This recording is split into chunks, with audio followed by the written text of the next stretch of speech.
Company के structure को damage करने लगते हैं, वहाँ के सेटअप को पूरी तरीके से डैमेज करने लगते हैं। अच्छे लोगों को भी ब्रेन वॉश करके ये गलत बना देते हैं। टीम के साथ एंजॉय करना, पार्टीज करना कि स्ट्रिक्ट रहना उतना ही ज़रूरी है, तो वो खुद भी आगे नहीं बढ़ेगा, कंपनी को भी आगे नहीं बढ़ाएगा, ना वो गोल अचीव करेगा। काम पे समय कोई नाटक नहीं चाहिए। नमस्कार, आशा करता हूँ लीडरशिप सीरीज़ के सारे एपिसोड्स आप फॉलो कर रहे होंगे। वीडियोस अगर अच्छे लग रहे हैं तो शेयर कीजिए, वीडियोस को लाइक कीजिए और चैनल को सब्सक्राइब करना बिल्कुल भी मत भूलिए। आपका सवाल था, एज ए लीडर क्या एम्प्लॉयज़ को पनिश करना गुड आइडिया है या बैड आइडिया है, उनको पनिश करना चाहिए कि नहीं। देखिए, एज ए लीडर या as a CEO of any organisation या टीम लीडर, ये बहुत ही डिफिकल्ट जॉब होता है। देखने में ना काफ़ी वो ग्लैमरस लगता है कि कंपनी का CEO है, टीम का लीडर है, व्हाटएवर, लेकिन होता ये बहुत बड़ा मुश्किल जॉब है। कोई भी टारगेट को, गोल को अचीव करने के लिए अपनी टीम से ना बहुत टैक्टिकली सब कुछ काम करवा के लेना पड़ता है। तो टैक्टिकली एक बहुत बड़ा सीरियस गेम है।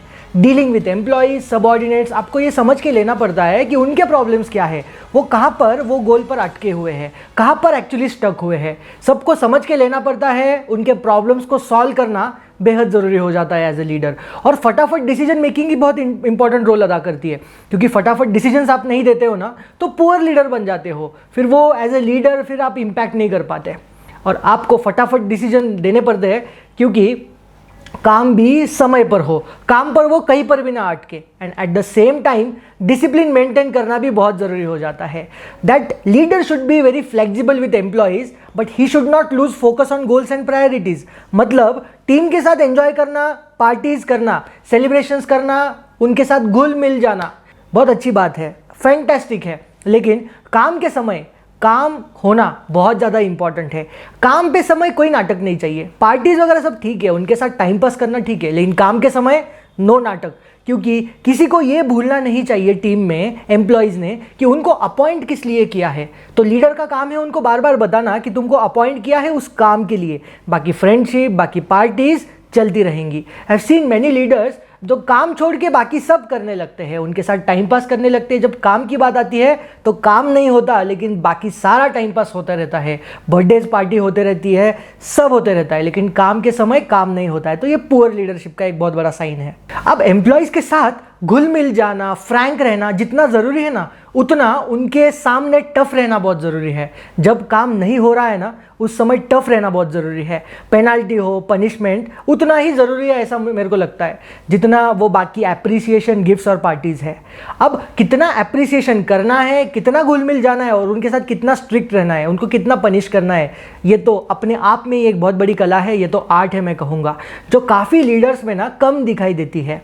इसीलिए मैं समझता हूँ कि ये माइंडसेट डेवलप करना एक कॉम्पिटेंसी है कि पनिशमेंट और वो घुल मिल जाना, एप्रिसिएशन करना, उसका बैलेंस सही तरीके से बिठाना।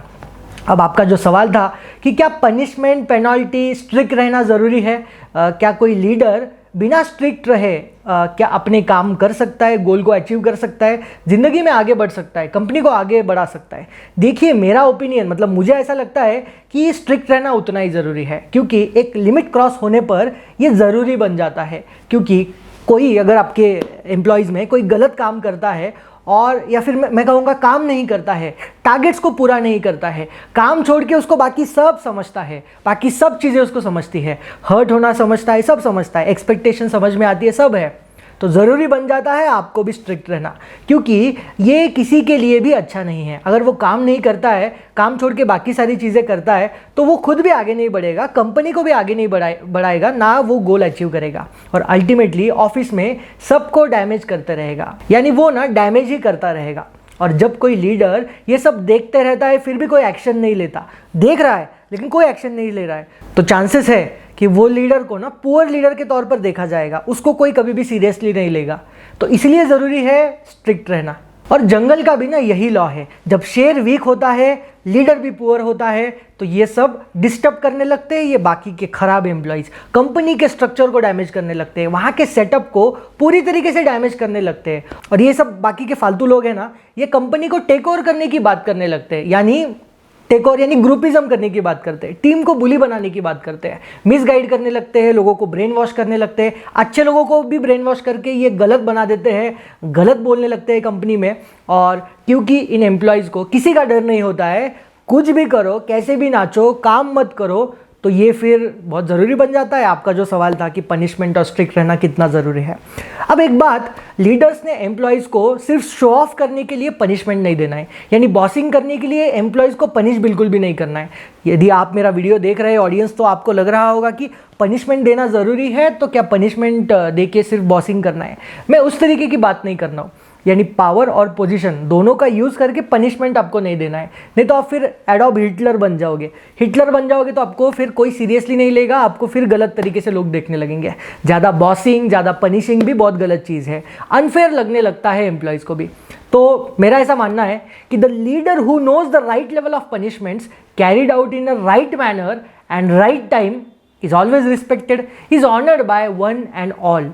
और ऐसा लीडर ही स्टार बनता है माय डियर फ्रेंड्स, ऐसा लीडर ही हाईली प्रोडक्टिव लीडर बनता है। तो आप भी अगर हाईली प्रोडक्टिव लीडर बनना चाहते हो तो learn the art of punishment, यानी बैलेंस करना सीखिए। पनिशमेंट कितना करना है, एप्रिसिएशन कितना करना है, दोनों को जैसे ही बैलेंस करना आप सीखोगे, you will become ultimately highly productive star leader.